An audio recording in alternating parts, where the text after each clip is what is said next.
The vision and the voice, known primarily as Liber 418, is what many people think is a Enochian text that was written by Crowley. While there is Enochian themes, components, and materials in the vision and the voice, I think this is the furthest thing from an Enochian text. The reason being is that there's still an implementation of Crowley's Thelemic deities in there. There's still an implementation of Thelemic doctrine. And most importantly, there's an implementation of Thelemic ideas, themes, and concepts all throughout the text. The deeper I read the vision and the voice, the less and less I associate it with the works of John Dee and Edward Kelly. The way I see the text nowadays is that if the Book of the Law or Liber 220 is meant to instill the Aeon of Horus or instate the Aeon of Horus or the Epoch of a Child, then the vision and the voice is supposed to be an explanation of how that will come to pass and how that will rise amongst the previous Aeons or the previous ages. In this hopefully quick video, I will be explaining how the 30th cry or the 30th ethereal cry and the vision and the voice, i.e. the first ever chapter you read, is actually a systematic basis or an explanation for how the lesser banishing ritual of the pentagram works. The reason why I say this is because the LBRP is a neophyte ritual that is used all throughout your experiences throughout the Golden Dawn system. And I think this ritual is very important if you're trying to get into ceremonial magic or if you're trying to get into basic grounding in magic in general.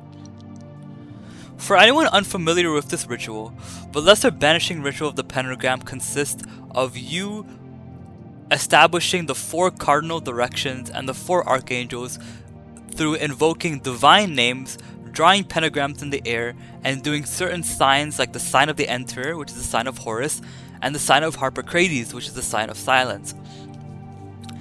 In today's video, like I said, we will be describing how this entire ritual is pretty much systematically broken down in the vision and the voice.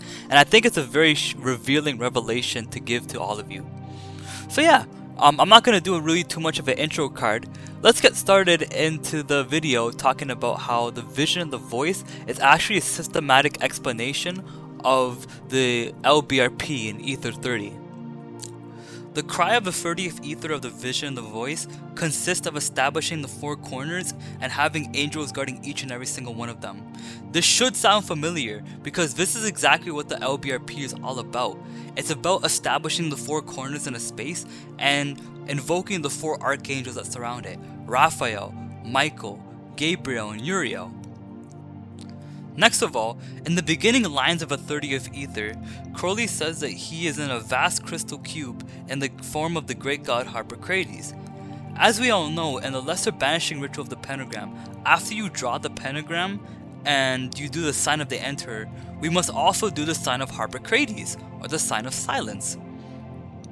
Next of all, the text says that the tetragrammaton is split into 1,000 pieces. Many traditional readings of this text will claim that this is saying that the previous gods are dying and that the new age is becoming. But in my opinion, this is another nod to the LBRP, because in the first drawing of the pentagram when you do the LBRP, you have to incant the tetragrammaton or Yod-He Vav-He. The splitting of 1,000 pieces comes from the fact that 1,000 can be divided by 4, as in the 4 directions, which makes 250 pieces of a divine name for each cardinal direction. Here's a cool thing about numbers too. If you subtract 220, which is symbolic for the Book of Allah, by 250, you get 30, or the 30th ether that we're in. Here's another instance where we see 30 in this decode. When you finish invoking the archangels in the LBRP, you have to say, "For about me flames the pentagram, and in the column stands a 6-rayed star."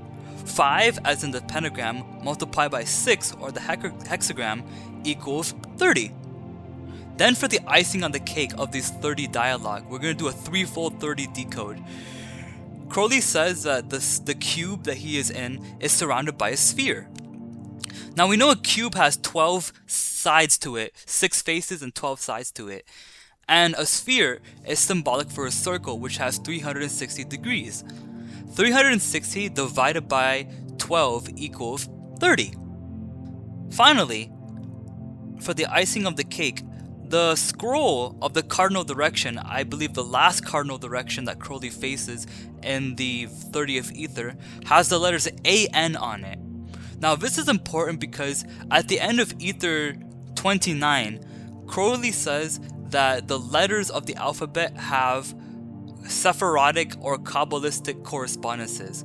And in this letter Sephiroth kind of like weird thing that he has, the letters A represents Chised and the letter N represents Gebura. The reason why this is relevant is because Chised and Gebura are relevant because they're invoked during a step of a lesser banishing ritual of the pentagram called the Kabbalistic cross. When you invoke Vigebura and Vigedula, you are invoking Chised and Gebura.